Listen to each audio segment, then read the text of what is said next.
take the analogy of the West, which is where the initial wave of robo-advisors kicked in, you look at the size of AUM built by them, it's not huge at all.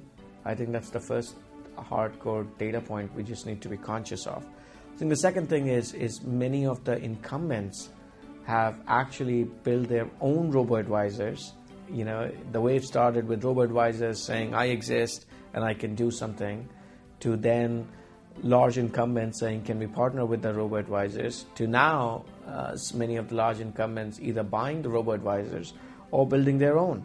So clearly there's element of automation of advice is something that anyways the incumbents are trying to figure out with which segments it makes more sense and it doesn't.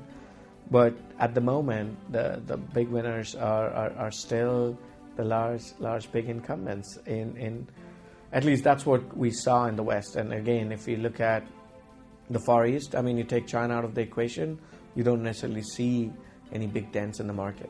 I think it's a combination of trust as one key element. It's a combination of to be able to scale up, you got to have a broader, diversified set of clients, and I think that's where the elements of physical are as important as the elements of digital. So I would say those will be the two key things. The trust factor from a brand and reputation perspective, which comes with time for many, and second is the elements of physical beyond just purely digital.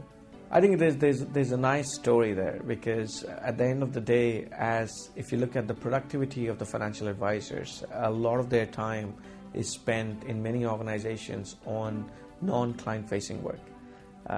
And what this does is helps them become more efficient and more productive by having a lot of the data that helps them engage in meaningful client conversations.